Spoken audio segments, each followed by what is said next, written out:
On August 9th, 48 BC, Gaius Julius Caesar stood on a dusty Greek plain with 30,000 exhausted, half-starved soldiers facing Pompey the Great's 45,000 fresh legionaries.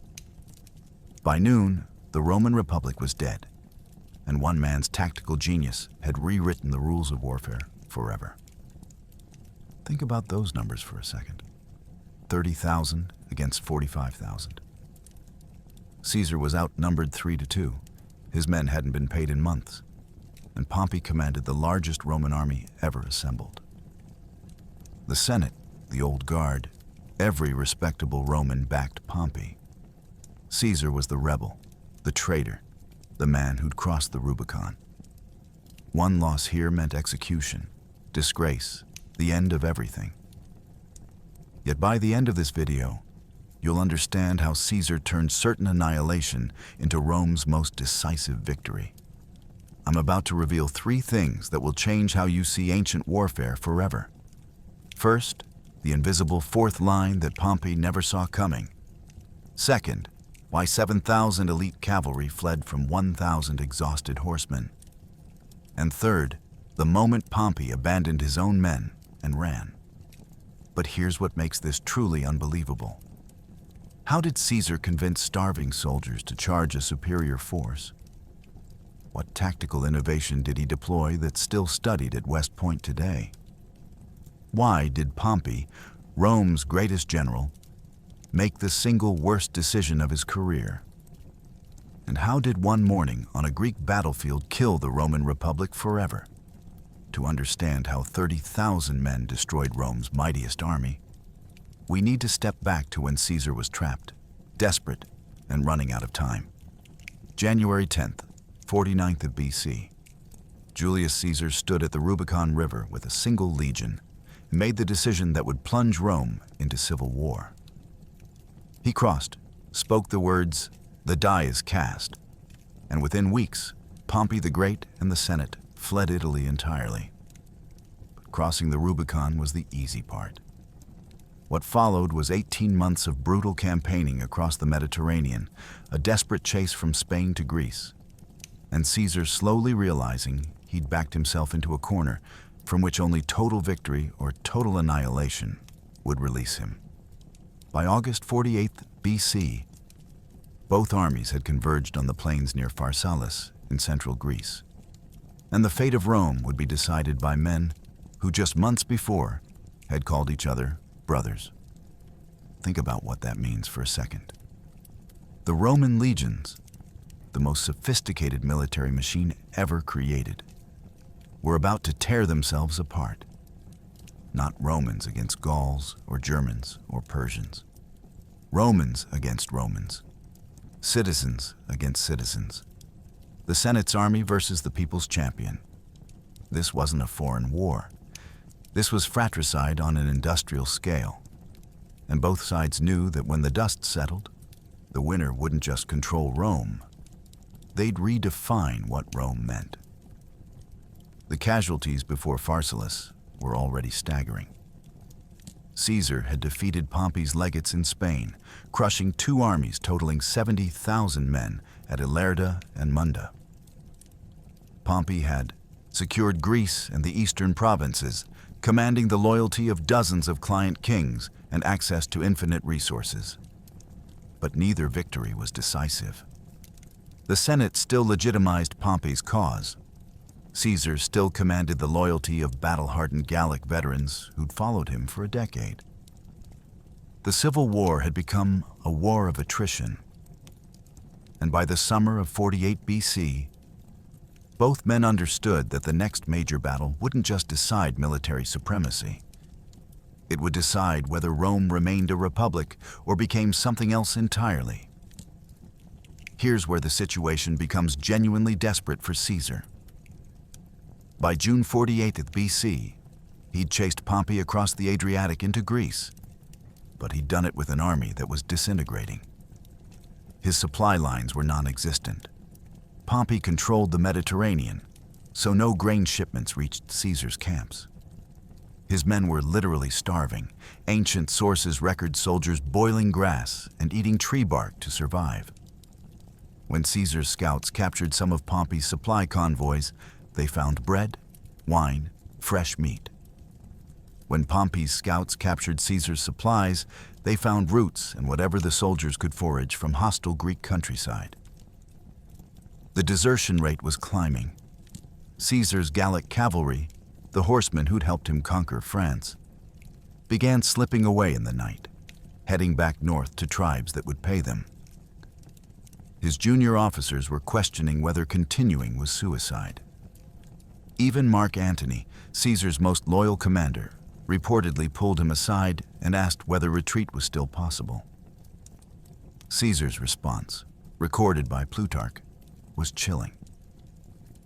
"We retreat when Pompey gives us permission to live.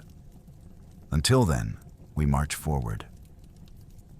By late July, Caesar had maneuvered his army to the plains near Pharsalus, deliberately positioning himself where Pompey couldn't avoid battle. It was a calculated risk that bordered on insanity. Caesar had approximately 30,000 men left, many of them sick, all of them malnourished. Pompey commanded 45,000 infantry and 7,000 cavalry, fresh and well supplied. The Senate had given Pompey essentially unlimited funding.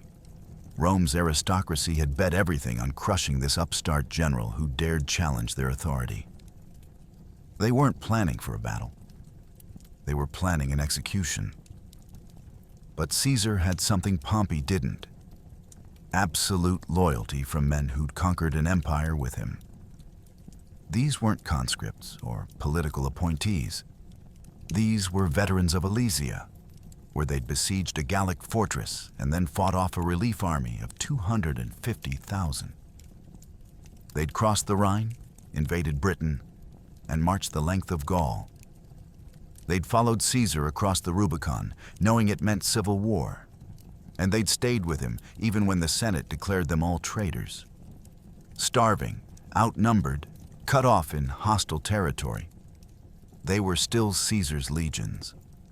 And Caesar was about to ask them to do the impossible one more time.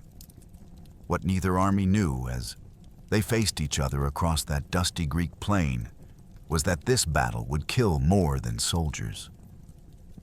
It would kill the Roman Republic itself, ending 500 years of senatorial rule and paving the way for emperors, dictators, and the transformation of Rome from a republic into an empire.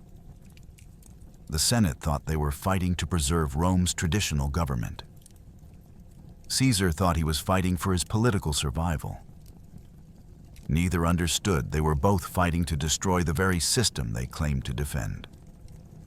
Gnaeus Pompeius Magnus, Pompey the Great, wasn't just Rome's most decorated general. He was a living legend. At 23, he'd raised his own army.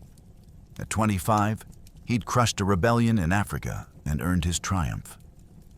He'd defeated Spartacus's slave revolt, cleared the Mediterranean of pirates, conquered the East, and added more territory to Rome than any man since Alexander. Now 58 years old, he commanded the full backing of the Senate, unlimited resources, and the finest army Rome had ever assembled. Across the field stood Caesar, a brilliant, dangerous, and drowning in debt, both financial and political. He'd conquered Gaul, yes, but he'd also violated every Roman law to do it. He needed this victory, not for glory, but for survival. In the summer of 48 BC, two titans who'd once been allies prepared to tear the Roman world apart.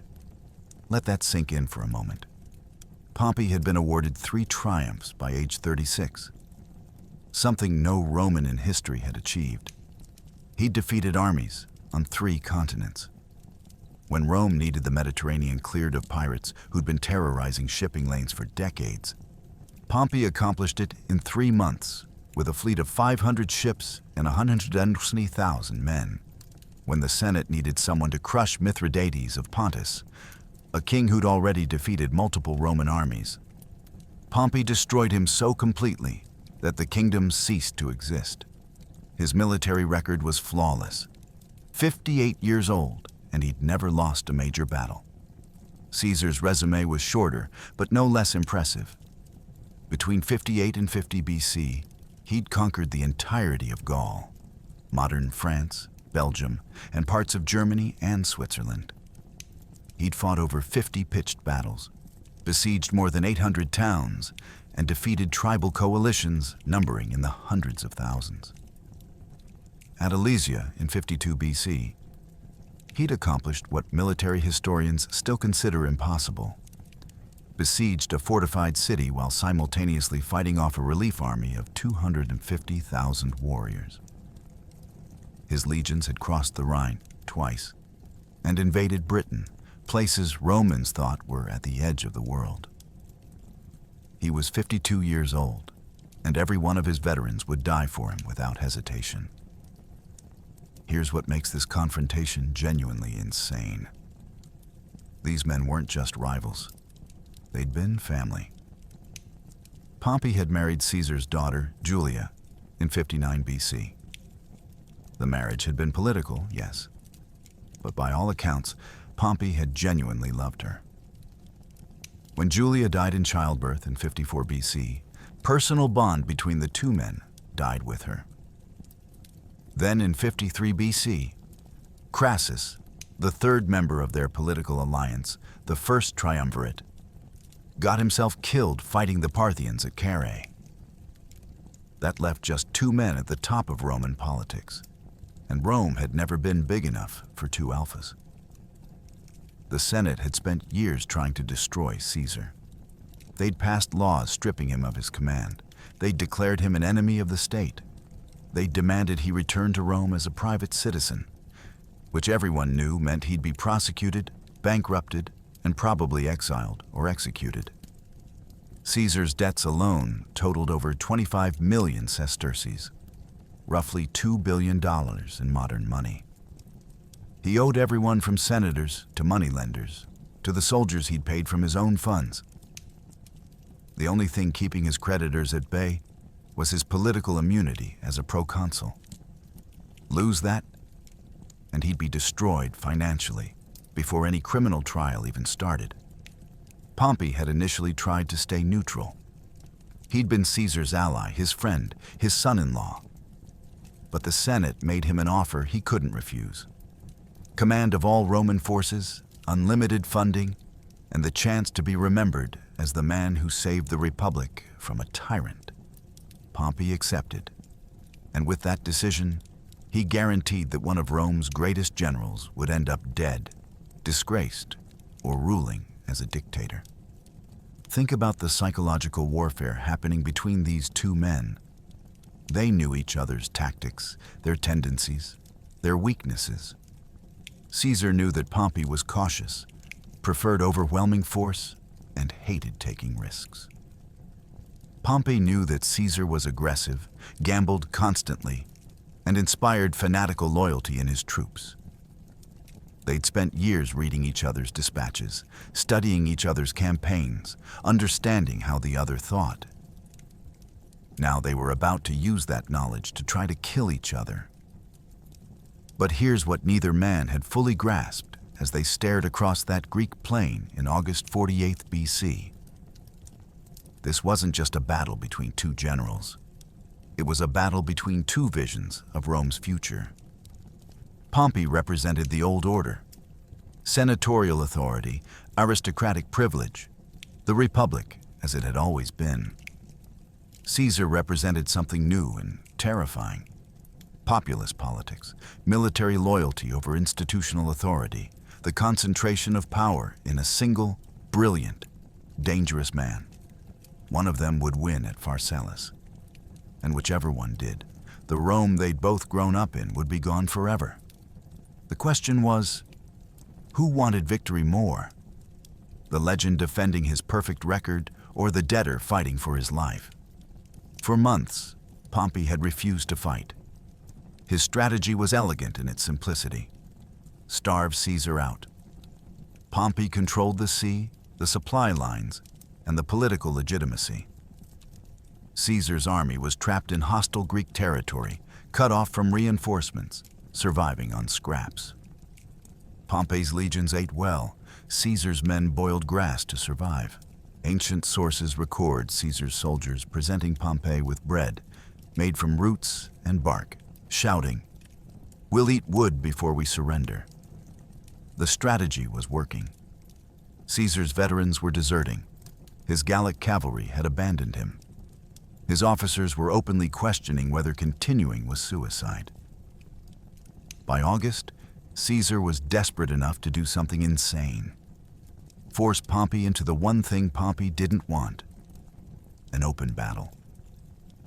What happened next was either tactical genius or the gamble of a man with no other options. The numbers tell the story of Caesar's desperation.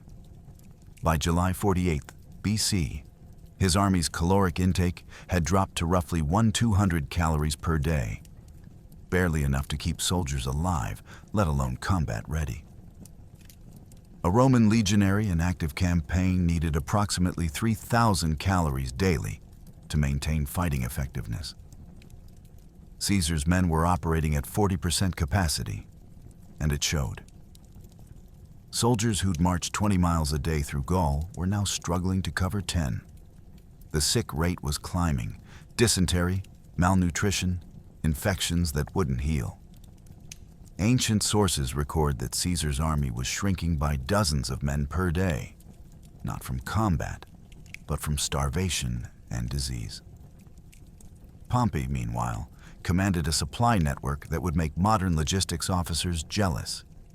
He controlled over 500 transport ships, each capable of carrying 100 tons of grain. His supply bases in Dyrrhachium gave him access to the agricultural wealth of Greece, Asia Minor, and Egypt. Every week, fresh supplies arrived: grain from Egypt's Nile Delta, wine from Greek vineyards, olive oil from Syrian presses, salt fish from the Black Sea. His soldiers ate bread made from quality wheat flour. His cavalry horses received proper fodder. His camps had field hospitals stocked with medical supplies. The contrast was obscene, and Pompey made sure Caesar's men knew it. Here's where Pompey's psychological warfare reached its peak. In late July, after a minor skirmish near the Enipeus River, Pompey's soldiers deliberately left supply wagons within view of Caesar's positions. Wagons filled with fresh bread, dried meat, wine amphorae. They wanted Caesar's starving legions to see what they were missing. Some of Caesar's men, driven mad by hunger, tried to desert and were caught by Pompey's cavalry. Pompey sent them back to Caesar's camp with their hands cut off, a message written in mutilation. This is what happens when you follow a traitor. But Caesar had survived worse. When his officers suggested retreat, falling back to Italy, regrouping, trying again next year, Caesar shut them down with mathematics. "We retreat," he reportedly told them. And within a month, Pompey's fleet closes the Adriatic. "We're trapped in Italy, cut off from Gaul, with no income and legions we can't pay. We either win here or we're finished." The calculation was brutal and accurate. Caesar had burned his bridges when he crossed the Rubicon. There was no political solution, no negotiated settlement, just victory or death. So Caesar did what desperate generals do when conventional tactics fail. He changed the game. Instead of trying to outsupply Pompey, he decided to outmaneuver him. In the first week of August, Caesar broke camp and marched his army southeast toward Pharsalus, deliberately positioning himself on open ground where Pompey couldn't avoid battle without looking cowardly. It was psychological warfare in reverse. Caesar was challenging Pompey's honor, his reputation, his carefully constructed image as Rome's greatest general. "Fight me," Caesar was saying, "or let history record that you were afraid." Pompey's officers pressured him relentlessly. They'd been waiting months for battle. They were confident, well-fed, numerically superior. Why keep waiting? Why let Caesar dictate terms? Ancient sources record heated arguments in Pompey's command tent. Labienus, Caesar's former lieutenant who defected, was especially vocal. "These aren't the legions that conquered Gaul. These are starving ghosts. We outnumber them, outsupply them, and we have the gods and the Senate on our side. End this now." On August 8th, 48 BC, Pompey made his decision. He would give Caesar the battle he was demanding. His officers cheered.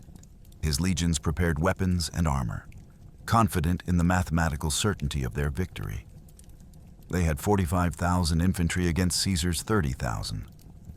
They had 7,000 cavalry against Caesar's pitiful 1,000. They had food, supplies, and legitimacy. Caesar had desperation. But here's what Pompey's confident officers didn't understand. Desperation makes men dangerous. And Caesar's starving, exhausted legions were about to prove that hunger could be weaponized.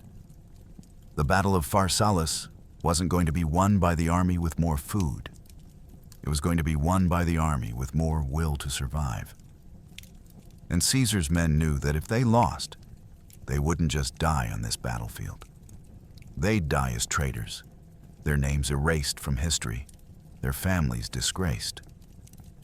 Pompey's men were fighting for the Republic. Caesar's men were fighting for their lives. There's no contest which motivation is stronger. On paper, Pompey's advantage was overwhelming. Ancient historians give varying numbers, but modern scholars estimate Pompey commanded approximately 45,000 infantry, 11 full legions, and 7,000 cavalry, including elite mounted archers from Syria and Africa. Caesar had roughly 30,000 infantry and fewer than 1,000 cavalry. The infantry disparity was bad. The cavalry disparity was catastrophic. Caesar's horsemen were exhausted Gallic and German auxiliaries who'd been campaigning for months without pay. Pompey's cavalry was fresh, well-fed, and included some of the finest horsemen in the ancient world. But numbers alone don't win battles. Caesar's legions were veterans of Gaul, hardened by 8 years of brutal warfare against the Germanic tribes and Celtic warriors. They'd fought in forests, mountains, and rivers. They'd built bridges, siege works, and fortifications. They knew Caesar, trusted him, and followed him even when logic said to run. Let's break down Pompey's forces because the composition reveals why everyone expected him to win. His 11 legions included units recruited from across the Roman world.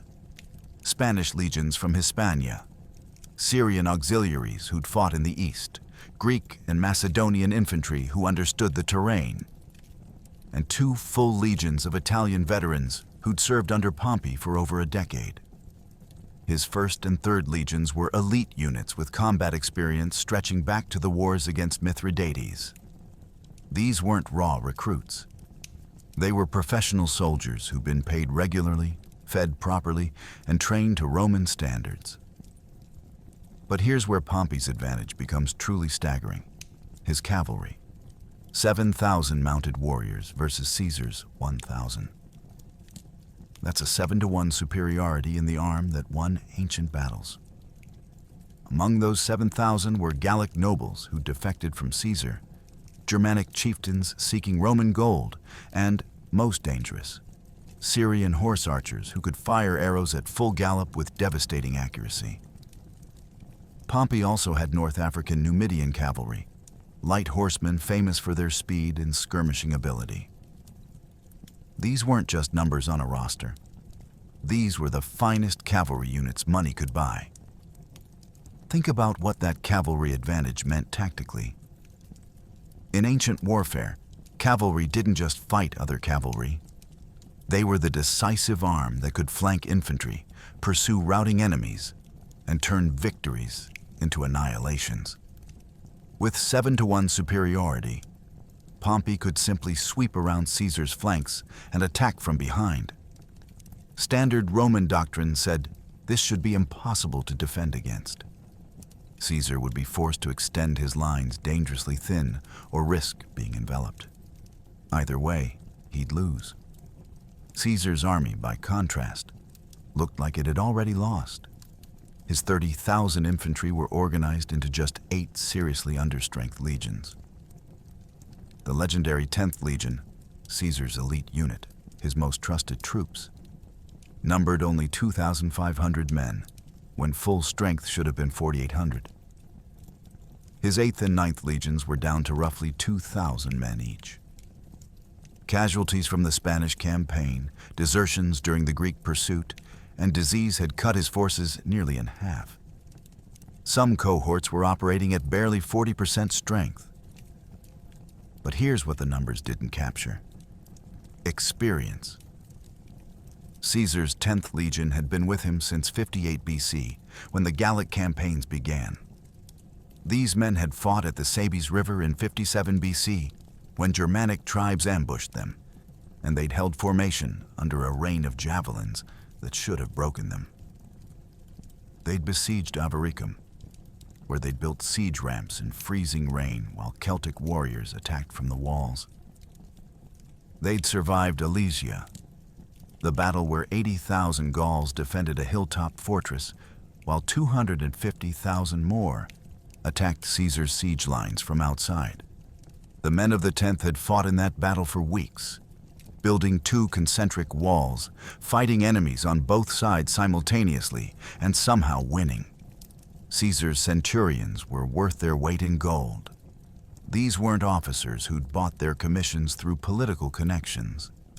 They were promoted from the ranks based on combat performance. Men like Centurion Publius Crastinus, a veteran who'd served under Caesar for 10 years, who'd been wounded 7 times and kept fighting.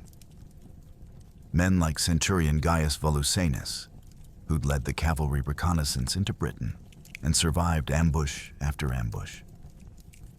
These officers knew how to hold formations when everything was chaos. They knew how to inspire exhausted men to fight one more time. And they knew Caesar's tactical signals without needing orders shouted. There was also a psychological factor that statistics couldn't measure. Caesar's legions knew they were fighting for their lives. Pompey's men were fighting for the Republic, for the Senate, for abstract political principles. Noble motivations, certainly. But Caesar's veterans understood that if they lost this battle, they'd be executed as traitors. Their families would be disgraced. Their names would be erased from Roman history. They weren't fighting for a cause. They were fighting for survival. And historically, armies fighting for survival don't break easily. On the morning of August 9th, as both armies formed up on the plains near Pharsalus, the visual contrast was stark. Pompey's legion stood in perfect formation, their armor gleaming, their standards bearing the names of victories stretching back decades. Their cavalry assembled on the flanks, thousands of horsemen, their mounts well-fed and fresh. Behind them stood supply wagons, field hospitals, and all the logistics of a professional army operating at peak efficiency. Caesar's legions looked like refugees. Their armor was battered, their shields scarred, their faces gaunt from months of starvation rations. Their cavalry, barely 1,000 horsemen, looked almost comical compared to Pompey's mounted host. No supply train, no reserves, no backup plan.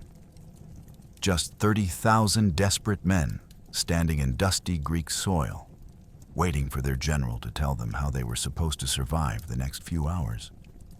But Caesar is walking along the front ranks, speaking quietly to his centurions. He's calm, methodical, checking weapons and formations like this is just another day in Gaul. And his men watch him, and they remember. This man has never lost a battle. Not once. Not in 8 years of constant warfare. The odds don't matter. The numbers don't matter. Caesar has a plan. He always has a plan. The question is, will it be enough? Inside Pompey's command tent the night before battle, there was celebration. According to Plutarch, Pompey's officers weren't debating whether they'd win. They were arguing over who would inherit Caesar's property after his execution. Some were already composing their victory speeches. Others had sent messages to Rome requesting specific positions in the new government. The Senate faction saw this not as a battle, but as an execution. One officer, Labienus, Caesar's former right hand who defected to Pompey, reportedly mocked Caesar's scarecrow army and predicted they'd break at first contact. Pompey himself was more cautious, but even he couldn't ignore the numbers. He had more men, better cavalry, superior supplies, and the political backing of legitimate Rome. The math was simple. Deploy the infantry in the center, send the cavalry around Caesar's right flank, collapse his line from behind, and end this rebellion before noon. The specific arguments in that tent reveal just how certain they were of victory. Senator Lucius Domitius Ahenobarbus, who'd been promised the governorship of Gaul once Caesar was dead, was already planning his triumphal entry into Ravenna. Marcus Cato, Caesar's most bitter political enemy, had composed a list of proscriptions, 50 names of Caesar's supporters who would be executed immediately after the battle. Cicero, the famous orator who joined Pompey's camp, was reportedly writing the speech he delivered to the Senate announcing the Republic's salvation. These weren't contingency plans. These were certainties. Labienus's role in this confidence cannot be overstated. This was the man who'd served as Caesar's second-in-command for the entire Gallic campaign. He'd been at Alesia. He'd led cavalry charges in Germany. He knew Caesar's tactics, his tendencies, his weaknesses. And Labienus stood in Pompey's tent and told the assembled officers that Caesar's army was finished. "I've fought beside these men for 8 years," he said. "They're brave, yes, but they're starving. Their cavalry has deserted. Their morale is shattered. Put pressure on them, and they'll collapse like wet parchment." Here's where the tactical plan becomes important, because it wasn't stupid. Pompey's strategy was textbook Roman warfare executed with overwhelming force. He'd deploy his 11 legions in the traditional 3-line formation: Hastati in front, Principes in the middle, Triarii in reserve. His center would match Caesar's center, legion against legion. But here's where the numbers created the decisive advantage. Pompey would mass all 7,000 of his cavalry on his left flank, opposite Caesar's right, where Caesar's pathetic 1,000 horsemen were positioned. The mathematics were elegant. Pompey's cavalry would charge Caesar's cavalry, destroy them in minutes through sheer numerical superiority, then wheel inward and attack Caesar's infantry from behind. Ancient Roman infantry, no matter how veteran, couldn't fight in 2 directions simultaneously. Once Pompey's cavalry hit Caesar's rear, the legions would panic, formations would break, and the battle would turn into a massacre. Pompey's infantry wouldn't even need to push hard in the center. They'd just hold position while the cavalry did the killing. Estimated time to complete victory: 2 hours maximum. Think about how certain they were. Pompey's officers had calculated the casualty ratios based on previous Civil War battles. They expected to lose maybe 2,000 men. Acceptable losses for ending a civil war. Caesar's army would be annihilated. Maybe 5,000 would die in the initial fighting. Another 10,000 would be cut down during the rout. The remaining 15,000 would surrender and be sold into slavery or executed as traitors. By sunset, Caesar would be captured, chained, and on his way to Rome for a very public execution. But here's what the sources don't tell you about that night. Pompey himself wasn't celebrating. While his officers drank wine and divided up Caesar's possessions, Pompey sat apart, studying maps, reviewing dispositions. Ancient sources suggest he'd developed a superstitious dread. He'd had a dream the night before. walking through a theater in Rome while the crowd applauded. But when he looked down, he was covered in blood. He'd consulted the auguries, and the priests had reported unclear omens. Nothing decisive, nothing definitive, just unclear. Pompey's caution was overruled by his own officers. They wanted this battle. They'd been maneuvering for months, watching Caesar's army disintegrate, waiting for the perfect moment. Now Caesar had obligingly positioned himself on open ground where cavalry could operate freely. The terrain favored Pompey. The numbers favored Pompey. The gods themselves seemed to favor Pompey. After all, wasn't he fighting for the legitimate government of Rome? How could the Republic lose to a rebel? One exchange, recorded by Appian, reveals everything. A junior officer asked Pompey, "What if Caesar has prepared some surprise? He's known for tactical innovations."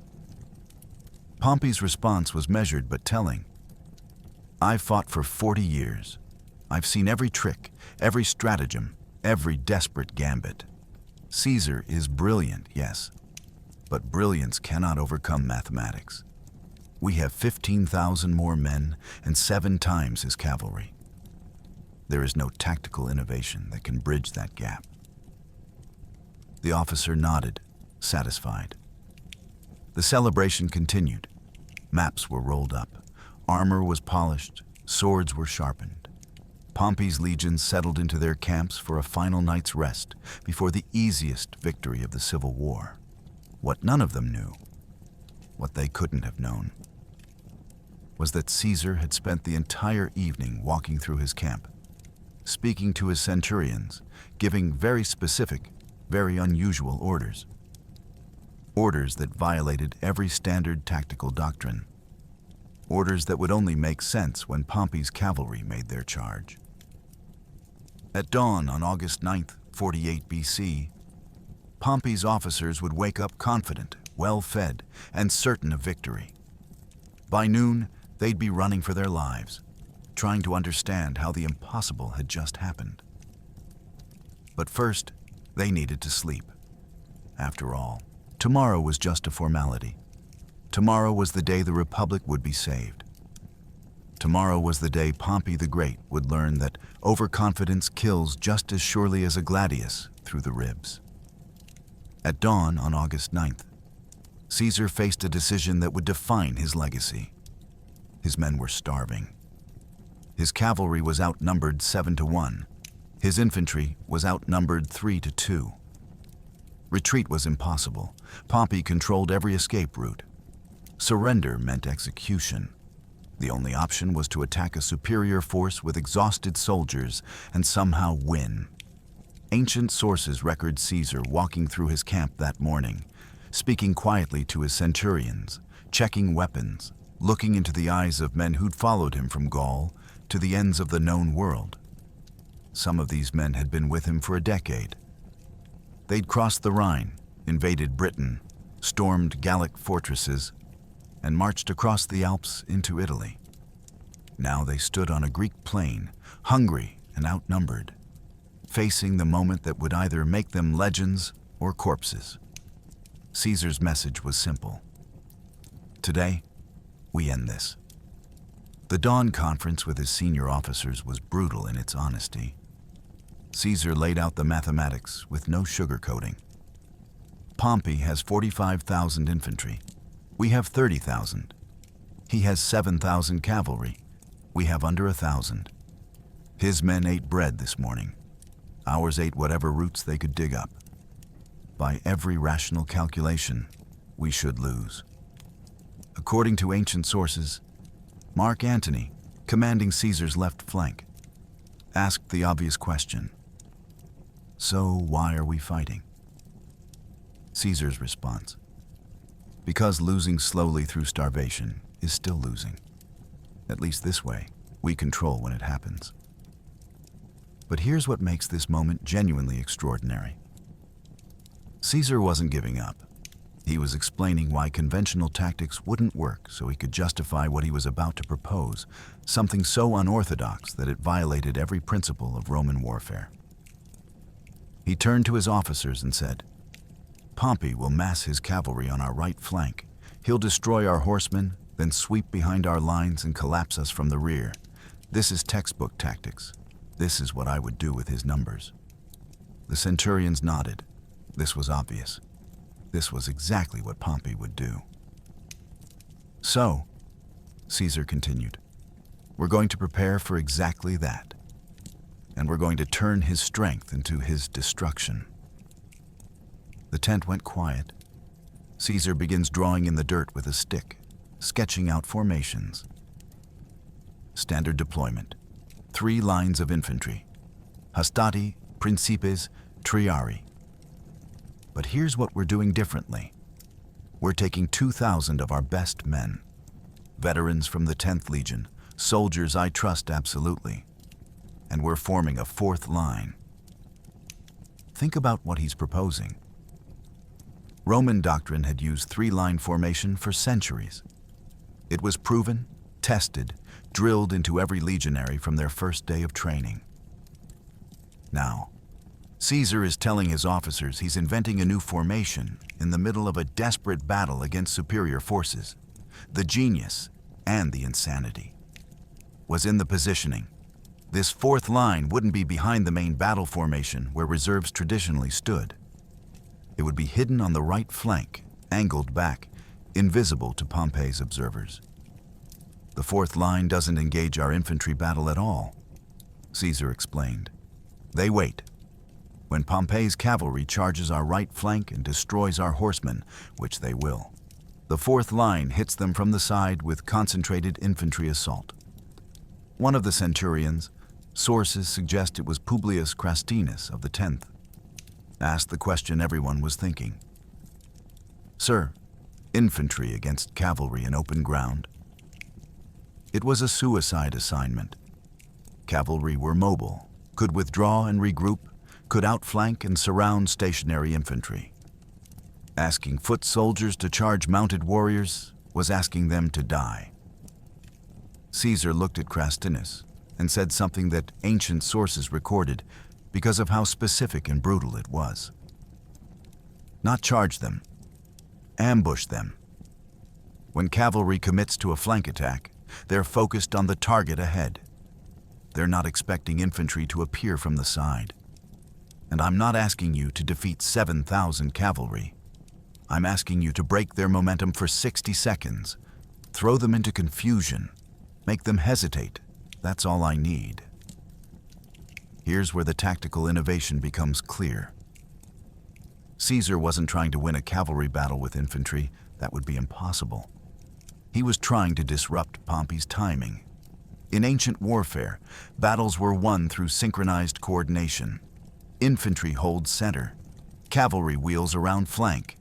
Infantry pressure increases as enemy realizes they're being surrounded. Formation breaks. Pursuit begins. Massacre follows.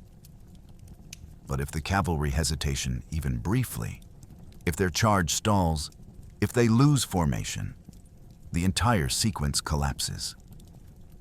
Caesar gave his final orders with the precision of a man who'd fought 50 major battles and studied 100 more. The 4th line uses pila, javelins, not as thrown weapons, but as spears. Hold them firm, create a wall of iron points aimed at horse faces and cavalry chests. Horses won't charge into a hedgehog of spears. Riders will panic when their mounts refuse to advance. That's when you step forward and thrust into the cavalry mass. Aim for faces, throats, horses' eyes. Make it brutal. Make it terrifying.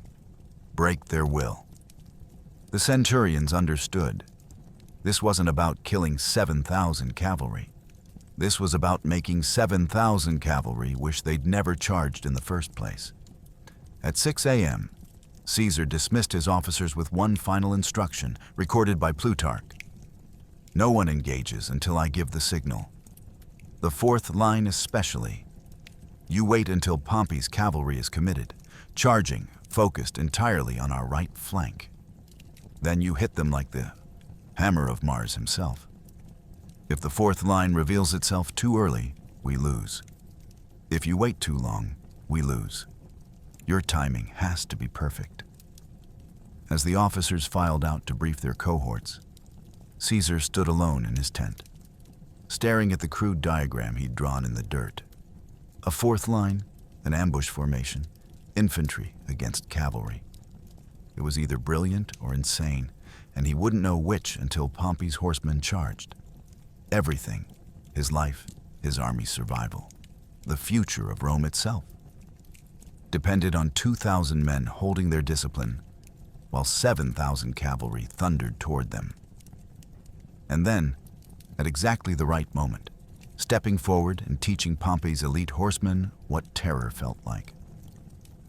By 7 a.m., the fourth line was in position, hidden, waiting. The trap was set. Now they just needed Pompey to walk into it. Here's where Caesar's genius revealed itself. Standard Roman battle formation used 3 lines of infantry. The hastati in front, principes in the middle, triarii in reserve. Everyone knew this. Pompey knew this. It was Roman military doctrine, unchanged for generations. But Caesar did something no Roman general had done before. He took 2,000 of his best men, experienced veterans, soldiers he trusted absolutely, and formed them into a secret fourth line behind his right flank, hidden from Pompey's view by the dust and the positioning of the main battle lines. These men were given specific orders. Do not engage the infantry battle. Ignore everything happening in the center. Wait for Pompey's cavalry to sweep around the flank, and when they do, hit them with everything you have. This wasn't a reserve. This was a trap. And Pompey had no idea it existed. The selection of these 2,000 men was critical.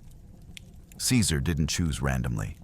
He pulled entire cohorts from the 10th Legion, his most elite unit, men who'd been with him since the beginning of the Gallic campaigns. These were soldiers who'd held the line at Sabais when Germanic tribes nearly overran Caesar's camp.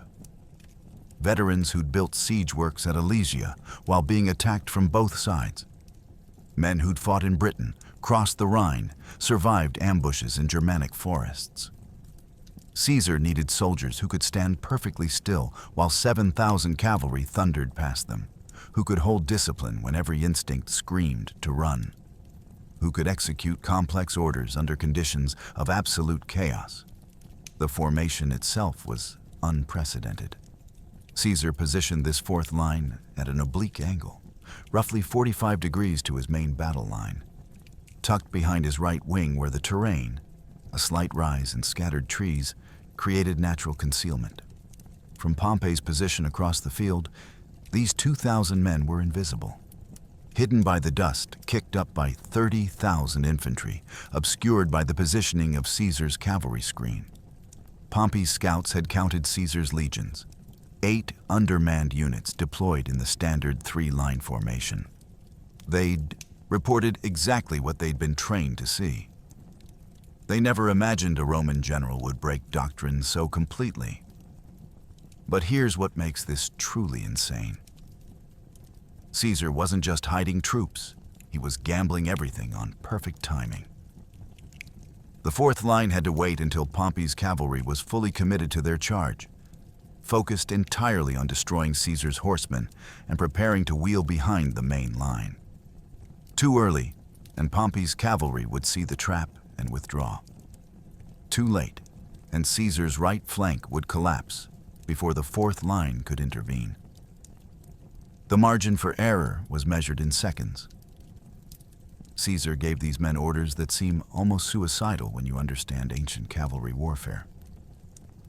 He told them, and ancient sources are explicit about this, to aim for the faces. Not bodies, not horses, faces.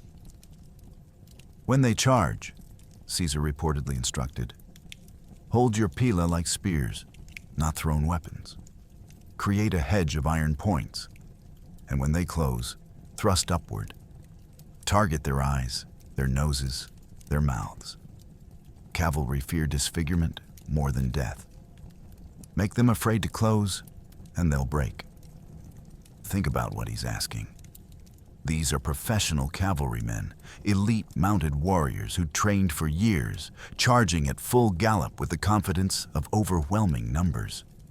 And Caesar wants 2,000 infantry to stand firm, wait until the last possible second, then step forward and thrust spears into the faces of men on horseback.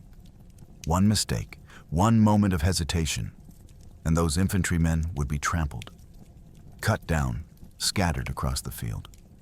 The psychological warfare embedded in these orders was brilliant. Roman cavalry, especially the aristocratic officers leading Pompey's horsemen, valued their appearance, their status, their faces. A scar across the cheek could end a political career. Losing an eye meant losing social standing. By specifically targeting faces, Caesar was weaponizing the cavalry's own vanity. He was betting that when those riders saw iron spear points aimed directly at their eyes, their horses rearing back from the hedge of Pila, they'd flinch, they'd hesitate, and hesitation in battle is death. At 8:30 a.m., as both armies completed their deployment, the fourth line stood in position. 2,000 men, some of Rome's finest veterans, crouched behind Caesar's right wing. They could see Pompey's massive cavalry force assembling on the opposite flank, 7,000 horsemen forming up in waves, their armor catching the morning sun, their commanders shouting orders, confident in their numerical superiority. The men of the fourth line checked their pila, tested the balance, made sure their gladii were loose in their scabbards. Centurion Publius Crastinus, commanding a cohort in the fourth line, walked among his men. Ancient sources record his words.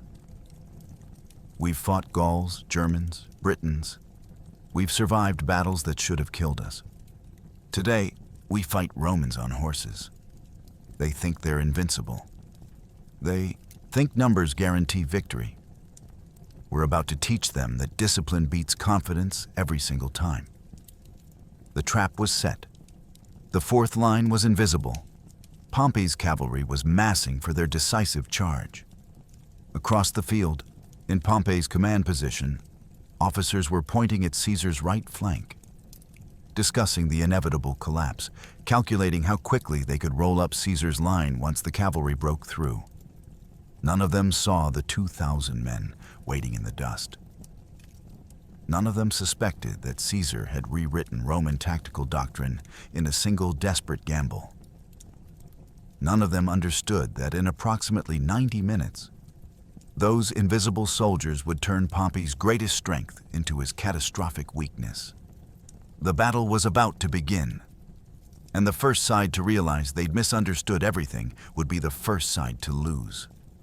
At approximately 9 a.m., Pompey gave the order. His legions advanced in perfect formation, 45,000 men moving like a single organism, their armor glinting in the morning sun, their standards, the eagles of Rome, held high. Caesar's infantry stood waiting, and then, against every military convention, Caesar gave an order that stunned even his own men. Advance to meet them. Roman doctrine said to wait, receive the charge. Let the enemy exhaust themselves running at you. Caesar said attack. His veterans moved forward in disciplined lines, shields locked, gladi ready.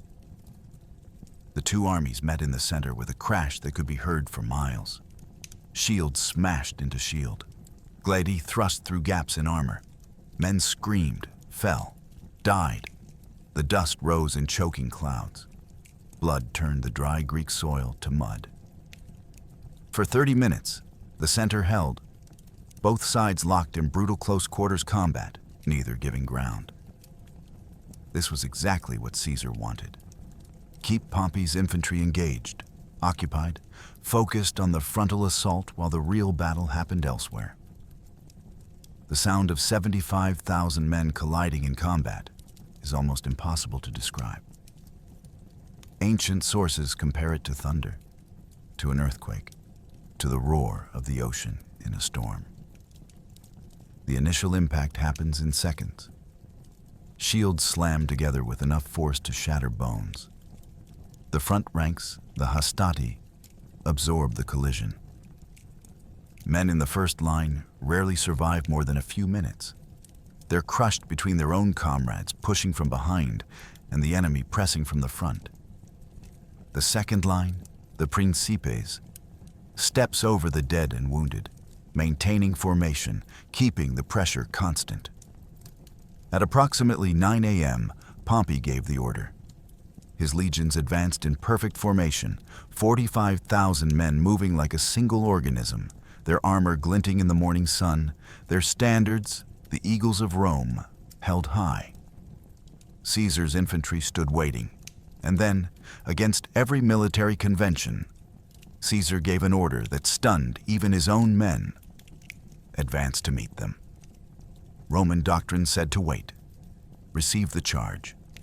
Let the enemy exhaust themselves running at you. Caesar said attack. The two armies met in the center with a crash that could be heard for miles. Shield smashed into shield. Gladi thrust through gaps in armor. Men screamed, fell, died. The dust rose in choking clouds. Blood turned the dry Greek soil to mud. Here's what makes Roman combat so devastatingly effective.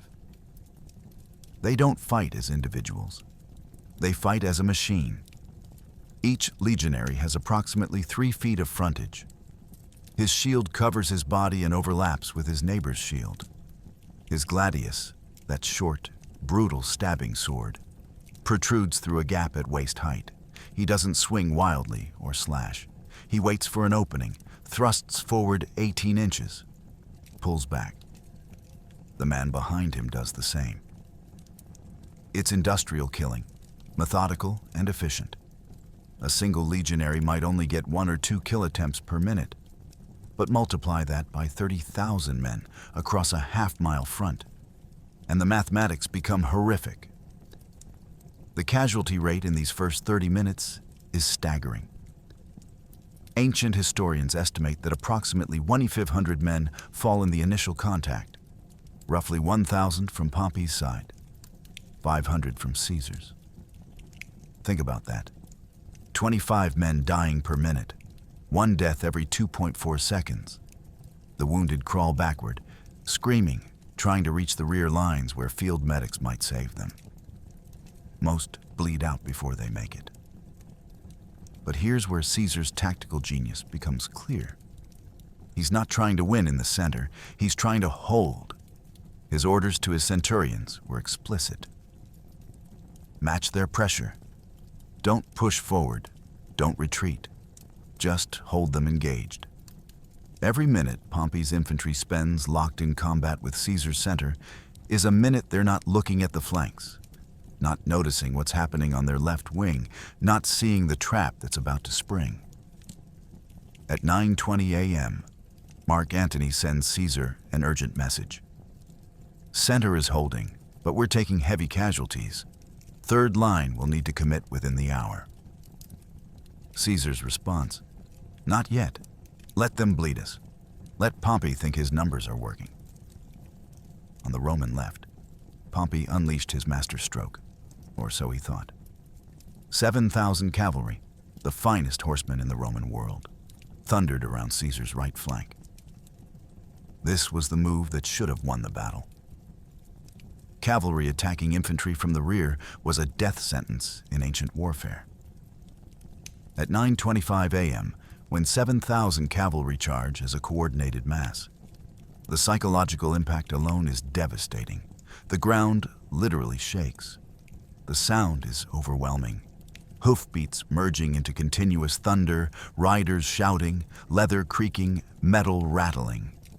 A wall of horseflesh and armored men moving at 30 miles per hour creates a physical pressure wave of dust, noise, and terror. Horses weigh 1,200 pounds. A cavalry charge concentrates that mass into a moving battering ram. Labienus, commanding Pompey's cavalry, organized his charge in waves. The first wave of 1,500 horsemen hit Caesar's cavalry screen, exhausted Gallic and German auxiliaries who haven't been paid in months. The clash lasts exactly 4.5 minutes. They're outnumbered 7-1.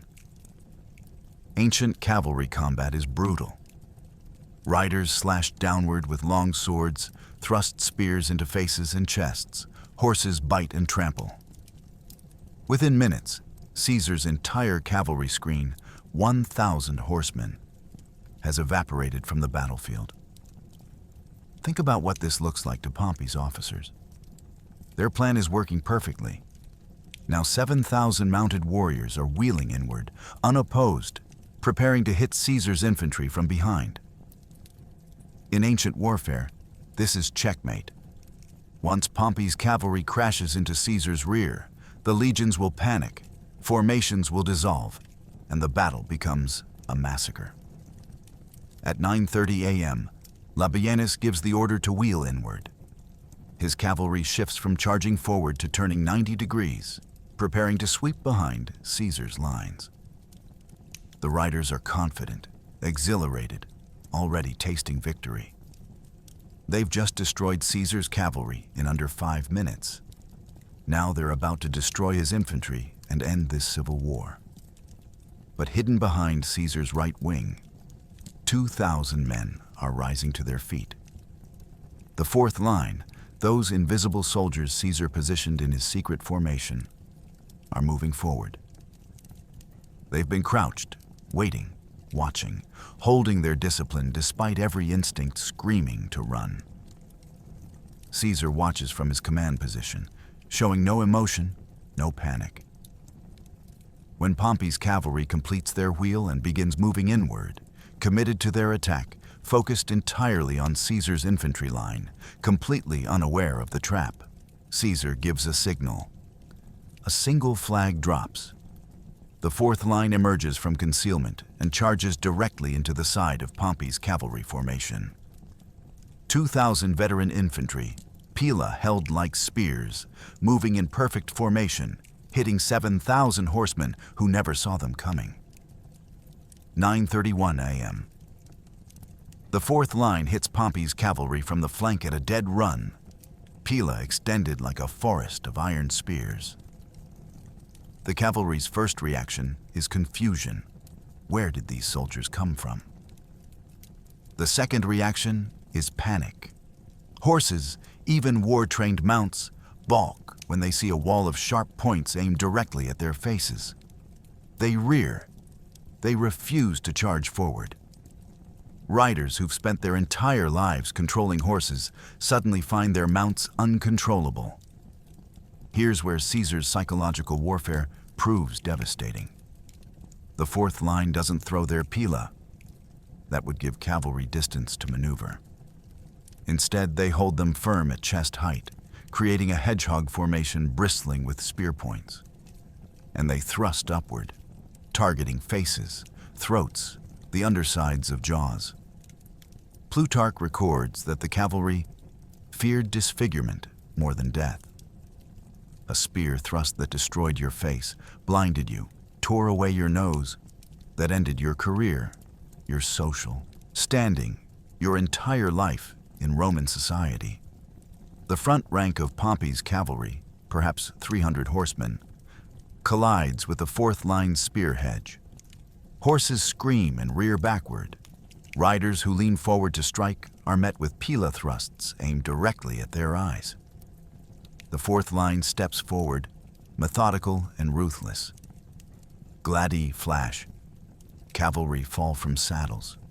Horses, panicked by the smell of blood, turn and crash into the riders behind them. Think about the mathematics of panic. The front 300 cavalry are stopped, killed, or fleeing backward in terror. The 1,500 behind them see the front rank disintegrating. That hesitation spreads backward through the formation like a wave. By 9:33 a.m., 2 minutes into contact, the entire first wave of Pompey's cavalry has lost forward momentum. Labienus screams orders, trying to rally his men, shouting that they outnumber the infantry 3-1. But his voice is lost in the chaos. At 9:35 a.m., 4 minutes into the engagement, individual cavalry units start pulling back to regroup. But once a cavalry formation loses cohesion, it's almost impossible to restore. The fourth line keeps pressing forward, step by methodical step, forcing the cavalry to give ground. Then a Syrian horse archer makes a fatal decision. He turns his horse and gallops away from the combat, not retreating to regroup, fleeing. His squadron mates see him go. Within seconds, a dozen more follow, then 50, then hundreds. By 9:40 a.m., 9 minutes after initial contact, roughly 2,000 of Pompey's 7,000 cavalry have abandoned the battlefield entirely. They're not wounded. They're not defeated through casualties. They're psychologically broken. Here's what makes this collapse genuinely insane. Pompey's cavalry has lost fewer than 300 men killed or seriously wounded.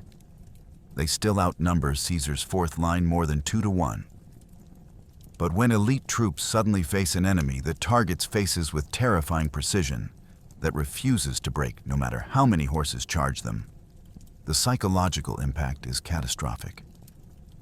By 9:48 a.m., 17 minutes after the fourth line emerged, Pompey's cavalry advantage has evaporated. Approximately 5,000 of the original 7,000 horsemen have fled the battlefield. Caesar's fourth line has suffered roughly 200 casualties, a 10% loss rate. They're still holding formation.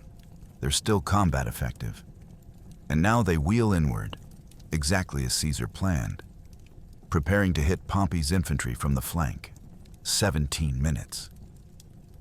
That's how long it took for 2,000 infantry to destroy the confidence of 7,000 cavalry. 17 minutes to turn Pompey's textbook tactical plan into a nightmare. With Pompey's cavalry gone, Caesar's fourth line didn't stop. They wheeled inward and hit Pompey's left flank, the same maneuver Pompey had planned to use against Caesar. At 9:52 a.m., Pompey's left-wing legions, his 3rd and 5th legions, suddenly have a nightmare appear on their exposed flank. Roman tactical doctrine has no response for this. You can't maintain a shield wall while turning 90 degrees. You can't fight in 2 directions simultaneously without breaking formation. The collapse starts small. A single cohort breaks formation. Then the cohort next to it sees their flank exposed and pulls back. That creates a gap. Caesar's frontline infantry surge forward. Within 90 seconds, Pompey's left wing has transformed from a disciplined battle line into a confused mass of men trying to face threats from multiple directions. Pompey's 3rd Legion loses approximately 400 men in the first 3 minutes of the flank attack. But the real horror comes when Caesar's 3rd line, his reserve, roughly 8,000 fresh infantry, commits to the assault at 9:55 a.m. They're not exhausted. They haven't taken casualties. They hit Pompey's center-left like a hammer striking glass. Between 9:55 a.m. and 10:05 a.m., 10 minutes, Pompey's army loses approximately 3,000 men killed and another 5,000 wounded. Let that sink in. 8,000 casualties in 10 minutes. That's 800 men per minute. 13 men dying or being maimed every single second. Ancient sources describe the sound changing. For the first hour, the battlefield had been filled with the clashing of metal, shouted orders, organized violence. Now it's screaming. Men begging for mercy. Officers trying desperately to rally units that are dissolving around them. By 10:10 a.m., Pompey's left wing has completely collapsed. Soldiers throw down their shields, the ultimate sign of defeat in Roman culture, and flee toward the rear. The eagles, the sacred standards of Rome's legions, begin to fall. Caesar's soldiers capture the 3rd Legion's eagle at approximately 10:12 a.m. The 5th Legion standard falls 3 minutes later. At 10:15 a.m., barely 75 minutes after the battle began, Pompey's army is in full rout. 15,000 men have been killed, wounded, or captured. The remaining 30,000 are fleeing in every direction, abandoning weapons, discarding armor, running for their lives. Pompey the Great, standing on a hill overlooking the battlefield, watched his army disintegrate. This wasn't a tactical retreat. This was panic, spreading like fire through dry grass. For the first time in his legendary career, Pompey faced total, unrecoverable defeat. The moment of realization came at approximately 10:20 a.m. Legionaries rode up to the command position, wounded and exhausted. The cavalry is gone, fled. The fourth line. Caesar had a fourth line we didn't see. It's over. Pompey looked at him and said nothing. The mathematical certainty of victory, the 45,000 versus 30,000, the 7-to-1 cavalry advantage, all of it had evaporated in less than an hour. Officers gathered around Pompey, desperate for orders. "Sir, we can rally the center. We still have 30,000 men." But Pompey just stared at the battlefield, watching his legions running for their lives. Ancient sources suggest he was in shock, psychological state where the brain simply cannot process events that contradict fundamental beliefs. Pompey had never lost. Therefore, he could not be losing.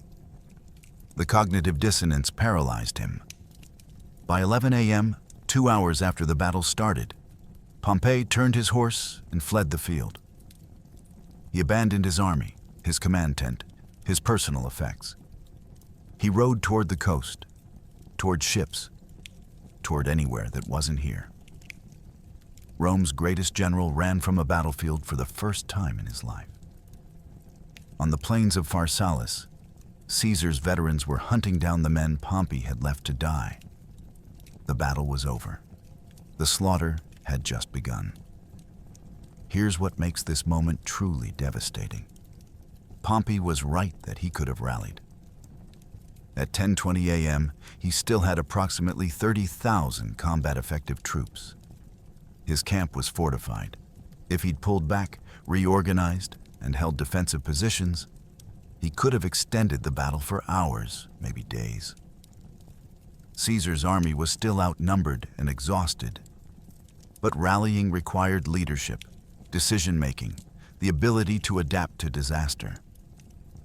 And Pompey, who'd spent 40 years winning through superior resources and careful planning, had no experience with catastrophic defeat. He didn't know how to lose, so he froze. Think about the psychological weight of this collapse. Pompey had been awarded 3 triumphs by age 36. He defeated Sertorius in Spain, crushed the pirates, conquered the East. Roman children were taught his victories in school. Poets wrote epics about his campaigns. The Senate called him Magnus, the Great, when he was barely 30. For 4 decades, his identity had been built on one foundation. He was Rome's greatest general, undefeated, invincible. And in 90 minutes, a starving army and one tactical innovation had destroyed that identity completely. At 10:35 a.m., a messenger arrived with worse news. Caesar's fourth line had captured the 3rd Legion's eagle. In Roman culture, losing your legion's standard was the ultimate shame, a dishonor that could never be washed away. Legions that lost their eagles were disbanded, their numbers retired, their soldiers disgraced. Pompey had just lost his first eagle. Then, minutes later, another messenger. The 5th Legion's eagle had fallen. Then the 7th's. The symbolic destruction was almost worse than the physical casualties. These weren't just military defeats. They were the visible, undeniable proof that Pompey's army had been broken. By 10:45 a.m., officers were abandoning the command position. Some rode toward the retreating army, trying to rally scattered units. Others rode toward the coast, calculating that survival was better than loyalty. Senator Lucius Domitius Ahenobarbus, the man who'd been arguing over Caesar's property the night before, was last seen riding south at full gallop, his face white with terror. Marcus Cato reportedly tried to organize a last stand and was ignored by soldiers too desperate to escape. At 10:50 a.m., Pompey made his decision.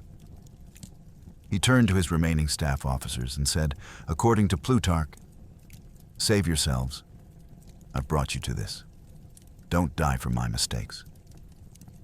Then he spurred his horse and rode away from the battlefield, not toward his army, not toward the camp, toward the coast, toward Larissa, toward the port where ships waited.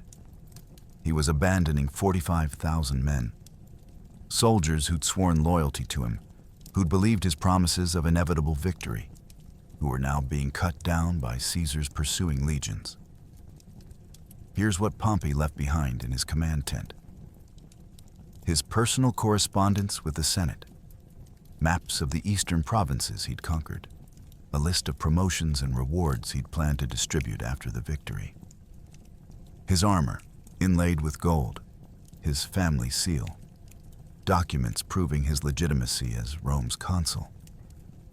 Ancient sources record that when Caesar's soldiers captured the tent, they found tables still set for a victory feast, wine cups, silver plates, food that had been prepared for a celebration that would never happen. The psychological impact of Pompey's flight on his army was catastrophic. When word spread that the general had fled, the last remnants of organized resistance collapsed. Why should ordinary soldiers die when their commander had run? Why fight when even Pompey the Great believed the battle was lost? By 11 a.m., what had been an army of 45,000 men was now a mob of refugees streaming across the Greek countryside, throwing away weapons and armor, discarding anything that would slow them down, running from Caesar's pursuing veterans. Pompey rode for the coast, accompanied by perhaps 30 horsemen, all that remained of his staff. Ancient sources record that he didn't look back, didn't speak, just rode in silence toward a ship that would carry him away from the disaster. He was 58 years old. He'd won his first triumph at 25. He'd spent 33 years building a reputation as Rome's greatest military mind. And in 2 hours on a Greek plain, Caesar had destroyed it all. But here's the question that would haunt Pompey for his final weeks of life. If he'd stayed, if he'd rallied his troops, if he'd fought one more hour, could he have salvaged something from this disaster? The answer doesn't matter. He ran. And when a Roman general abandons his army, history never forgives. Behind him, on the plains of Pharsalus, Caesar's veterans were hunting down the men Pompey had left to die. The battle was over. Now came the reckoning. With Pompey gone and the battle line broken, what remained of his army fled to their fortified camp. This should have been a defensible position: trenches, palisades, organized retreat. But discipline had evaporated. Soldiers abandoned their units. Officers tried to rally men who were beyond listening. Caesar's veterans pursued without mercy, and when they reached Pompey's camp, they found it defended by slave auxiliaries and camp followers, non-combatants left, to hold a position that trained legionaries had abandoned. The camp fell in less than 30 minutes. Caesar's men poured through the gates, and what followed was the grim mathematics of ancient warfare. Plutarch records that Caesar's soldiers, who'd been starving for months, found Pompey's command tent laid out for a feast, tables set with silver, tents decorated with ivy, wine cooling in jugs. The contrast between their suffering and Pompey's luxury broke something in them. The looting was systematic. The killing was efficient. By noon, Pompey's camp belonged to Caesar. At 11:15 a.m., approximately 12,000 of Pompey's soldiers reached the fortified camp and scrambled inside. This should have been salvation. Roman military camps were engineering marvels, surrounded by ditches, earthen ramparts, and wooden palisades. A properly defended camp with 12,000 men could hold off an army for days. But these weren't organized defenders. These were panicked refugees, many wounded, all exhausted, most having thrown away their weapons during the flight. They poured through the gates in a disorganized mob, seeking safety that didn't exist. The camp's actual defenders, the troops assigned to guard the baggage train during battle, numbered perhaps 2,000. Not legionaries, but auxiliary troops, slaves pressed into service, camp servants given spears and told to hold the perimeter. Ancient sources record that many of these defenders took one look at the approaching flood of fleeing soldiers in Caesar's pursuing legions and simply ran. They abandoned their posts, grabbed whatever valuables they could carry, and fled toward the hills. By the time Pompey's routed infantry reached the camp, there was almost no organized defense left. With Pompey gone and the battle line broken, what remained of his army fled to their fortified camp. This should have been salvation. Roman military camps were engineering marvels, surrounded by ditches, earthen ramparts, and wooden palisades. But at 11:15 a.m., when approximately 12,000 of Pompey's soldiers scrambled inside, they weren't organized defenders. They were panicked refugees, many wounded, most having thrown away their weapons during the flight. The camp's actual defenders, perhaps 2,000 auxiliary troops, slaves pressed into service, camp servants given spears, took one look at the approaching flood and simply ran. Caesar's pursuit was ruthless and calculating. His veterans didn't chase blindly. They maintained formation, moving at a controlled run, cutting down stragglers while preserving their cohesion. Ancient military doctrine says you don't assault a fortified position immediately after a major battle. Your troops are tired, disorganized, bloodied. You wait, regroup, prepare a proper siege. Caesar ignored doctrine. At 11:25 a.m., his lead cohorts reached Pompey's camp and attacked immediately, scaling the ramparts, tearing down palisades, forcing gates. Think about the numbers here. Caesar's assaulting force was roughly 15,000 infantry, men who'd been fighting for 2 hours, who just chased a fleeing army across a mile of open ground. They should have been exhausted, incapable of a coordinated assault. But they weren't attacking for tactical objectives. They were attacking for revenge, for food, for the wealth they'd been promised. Soldiers who'd eaten roots for breakfast could see smoke rising from cooking fires inside the camp, could smell meat roasting, could see the standards of Rome's wealthiest families flying over luxurious command tents. The assault became a feeding frenzy. The camp fell in sections. The southern gate collapsed at 11:30 a.m. when Caesar's engineers used captured battering rams to smash through the wooden barriers. The eastern wall was breached at 11:35 a.m. when Caesar's fourth line, those same men who destroyed the cavalry, climbed the ramparts and killed the skeleton crew defending them. By 11:40 a.m., Caesar's troops were inside the perimeter. And what followed was systematic violence. Approximately 3,000 of Pompey's soldiers died in the camp, most during those first 15 minutes when Caesar's men poured through the breaches. Men who'd thrown down their weapons and begged for mercy were cut down. Wounded soldiers who couldn't run were killed where they lay. At 11:50 a.m., soldiers from Caesar's 10th Legion broke into Pompey's command pavilion. What they found there became legendary in Roman military history. Tables set for 60 officers, laden with silver plates and gold cups. Amphorae of wine from Greek islands, not the cheap vinegar Roman soldiers drank, but premium vintages. Roasted meat, pork, lamb, beef, fresh bread made from wheat flour, not the coarse barley rations legionaries survived on. Fruit, grapes, figs, apples imported from across the Mediterranean. The tent itself was decorated like a senator's villa. Tapestries, carved furniture, Persian carpets. Let that sink in.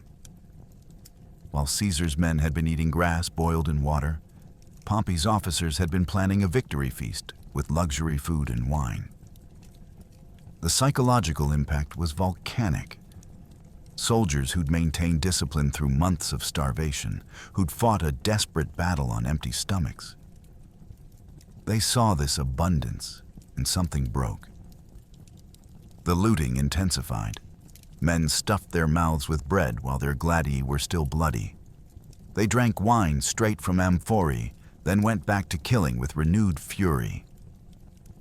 Ancient sources give varying casualty figures, but the most reliable historians suggest approximately 15,000 of Pompey's men were killed, with another 24,000 captured. Caesar's losses. Ancient accounts claim fewer than 200 dead. Modern historians are skeptical of this disparity. Propaganda likely inflated Caesar's victory. But even accounting for exaggeration, the ratio was catastrophic. This wasn't a battle, it was an annihilation. Let's break down where those 15,000 deaths actually occurred. Approximately 2,000 died in the initial infantry clash, the hour-long grind when both centers were locked in combat. Another 5,000 fell during the cavalry rout and the flank collapse. Cavalry trampled by their own retreating horses. Infantry caught between Caesar's fourth line and his frontal assault. 3,000 more were killed in the camp assault. The remaining 5,000 died during the pursuit. Cut down while running, surrounded in small groups, hunted across the Greek countryside. Think about the timeline. The battle lasted approximately 3 hours from first contact to Pompey's camp falling. 15,000 men killed in 180 minutes. That's 83 deaths per minute. Nearly 1.4 men dying every single second for 3 consecutive hours. The industrial efficiency of Roman warfare turned inward against itself. But here's what makes these casualty figures truly devastating. The names behind the numbers. These weren't nameless barbarians. These were Roman citizens, many from prominent families. Lucius Domitius Ahenobarbus, a consul and one of Caesar's bitterest enemies, was killed during the rout. Marcus Petreius, a distinguished general who'd served Rome for decades, died defending Pompey's camp. These were Rome's elite, and they died by Roman swords wielded by Roman soldiers. The captured 24,000 men represented an even stranger problem. What do you do with 24,000 Roman citizens who fought against you? Caesar made a calculated decision. He pardoned them. All 24,000 prisoners were released on the condition they swear an oath never to fight against him again. It was brilliant propaganda. Caesar the merciful, Caesar the unifier, Caesar who wanted to heal Rome's wounds. The oath was worthless. Many would fight against Caesar again in Africa and Spain. But the gesture mattered. Caesar didn't stop at victory. He pursued Pompey across the Mediterranean with the relentlessness of a man who understood that wounded enemies become dangerous enemies. Pompey's flight from Pharsalus was desperate and humiliating. He rode 60 miles to the port of Larissa with only 30 horsemen and commandeered a grain ship. No warship, no military transport. A merchant vessel carrying Egyptian wheat. The captain barely recognized Rome's greatest general. Pompey had discarded his armor, wore a simple tunic, looked like a refugee rather than a conqueror. The chase lasted 50 days and covered 400 miles across the eastern Mediterranean. Pompey fled to Egypt, believing that the young pharaoh Ptolemy III would grant him refuge. After all, Pompey had helped place Ptolemy's father on the throne years before. But Ptolemy's advisors made a cold calculation. Caesar was winning this war, and keeping Pompey alive meant making an enemy of the future master of Rome. On September 28, 48 BC, as Pompey's ship anchored off the Egyptian coast near Pelusium, a small boat rowed out to meet him. On board were 2 men Pompey recognized. Lucius Septimius, a Roman officer who'd served under Pompey years earlier, and Achilles, commander of Ptolemy's army. They invited Pompey to come ashore. Pompey hesitated. His wife Cornelia begged him not to go. But Septimius was Roman, a former officer, calling him by his title. How could Pompey refuse? Pompey climbed into the boat. As the boat rowed toward shore, Pompey tried to make conversation with Septimius in Latin. Septimius didn't respond. When the boat reached the shallows, close enough to shore that Pompey couldn't escape, far enough that his ship couldn't intervene, Septimius stood up and stabbed Pompey in the back. Achilles drew his sword and slashed Pompey's throat. Pompey the Great, who'd defeated armies on 3 continents, who'd celebrated 3 triumphs before age 40, died in shallow water off a foreign beach, murdered by a Roman officer he'd once commanded. He was 58 years old. They cut off Pompey's head and presented it to Caesar when he arrived days later. Ancient historians record that Caesar wept when he saw it. Whether from genuine grief or political theater, we'll never know. Pharsalus wasn't just a military victory. It was a constitutional execution. The Roman Republic, that system of consuls and senators and checks on power that had lasted 500 years, died on August 9th, 48 BC. After Pharsalus, there was no political force that could oppose Caesar. The Senate was scattered or dead. Pompey's faction was broken. The old families that had ruled Rome for generations had gambled everything on defeating this upstart and lost. Here's what makes Pharsalus constitutionally catastrophic. The Senate had bet everything on military victory and lost. Of the approximately 300 senators serving in 49 BC, roughly 200 had sided with Pompey and fled to Greece. After the battle, at least 30 of those senators were dead. Another 50 fled to Africa or Spain to continue resistance. That left perhaps 100 senators in Rome, mostly Caesar supporters or neutral politicians. 100 men cannot constitute a legitimate Senate under Roman law, which required a quorum of 150 for major decisions. Caesar now controlled a government that couldn't legally function without him. The timeline from Pharsalus to empire was straight and inevitable. August 48th, BC. Pharsalus destroys the Senate's military option. October 48th, BC. Pompey dies. 47 BC. Caesar becomes dictator. By 44 BC, Caesar was dictator perpetuo, dictator for life. Then came his assassination, another round of civil wars, and eventually the empire under Augustus. 50 years from the Rubicon to the empire. But the crucial moment, the point of no return, was Pharsalus. The Battle of Pharsalus proved something that would echo through military history for the next 2 millennia. Superior tactics and leadership can overcome superior numbers. Caesar's fourth-line innovation, his understanding of cavalry psychology, his ability to inspire starving men to fight against impossible odds. These weren't just battlefield tricks. They were demonstrations that genius, preparation, and nerve could break every assumption about how wars were supposed to work. Military academies still study Pharsalus. At Waterloo in 1815, nearly 2,000 years later, the Duke of Wellington held infantry in reserve behind a ridge, invisible to Napoleon's cavalry, then deployed them at the critical moment to shatter French attacks. The principle was identical.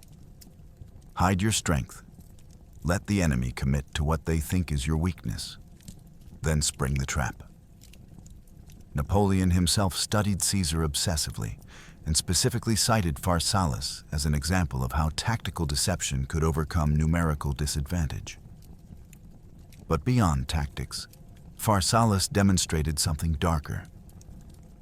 That republican systems are fragile when faced with military genius, backed by loyal legions. Rome's republic couldn't survive Caesar because it had no mechanism to control a general who commanded absolute loyalty from his soldiers. That lesson would haunt Western civilization's attempts at representative government for the next 2,000 years. the pattern repeated constantly. Oliver Cromwell in England, 1649. Napoleon in France, 1799. Countless Latin American caudillos in the 19th century. Between 1800 and 2000, approximately 457 successful military coups occurred worldwide. Many followed the Caesarian template. A charismatic military leader, popular with troops, facing a government perceived as corrupt or weak. Wins military confrontation, seizes power, rules as dictator while maintaining republican rhetoric. Caesar didn't invent military dictatorship, but Pharsalus perfected the formula and legitimized it through victory. Modern democracies still grapple with Caesar's shadow.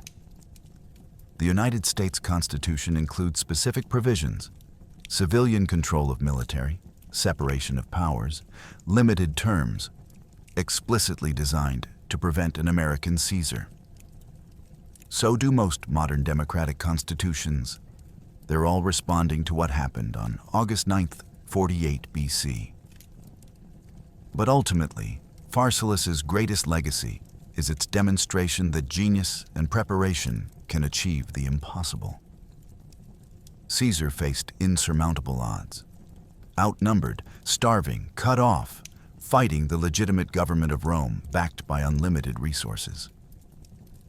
He should have lost. Every rational calculation said he'd lose. But he studied his enemy, innovated tactically, inspired his soldiers, executed perfectly, and won. That's why military officers still study this battle 2,000 years later. Not just for the tactics, though those are brilliant, but for the proof that impossible situations can be overcome through intelligence, preparation, and the courage to execute plans that sound insane until they work. On August 9th, 48 BC, 30,000 starving soldiers defeated 45,000 well-fed troops and killed the Roman Republic in the process. The tactical lessons made military history. The political consequences shaped Western civilization.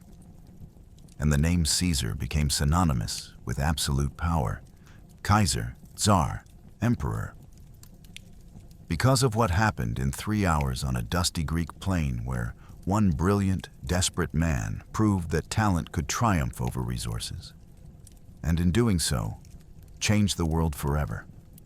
If this story of tactical genius and impossible odds blew your mind, here's what I need you to do. First, smash that subscribe button. We're covering battles from ancient Rome to the world wars, and every video is researched with this level of depth. Second, drop a comment right now. I want to know. What was the moment that shocked you most? The fourth line? Pompey's flight? The casualty ratio? Your comments determine what I research next. And third, share this with one friend who loves history. These stories deserve to be told properly, and you sharing this video is how we make that happen. I'll see you in the next one, where we're covering another battle where the impossible became reality.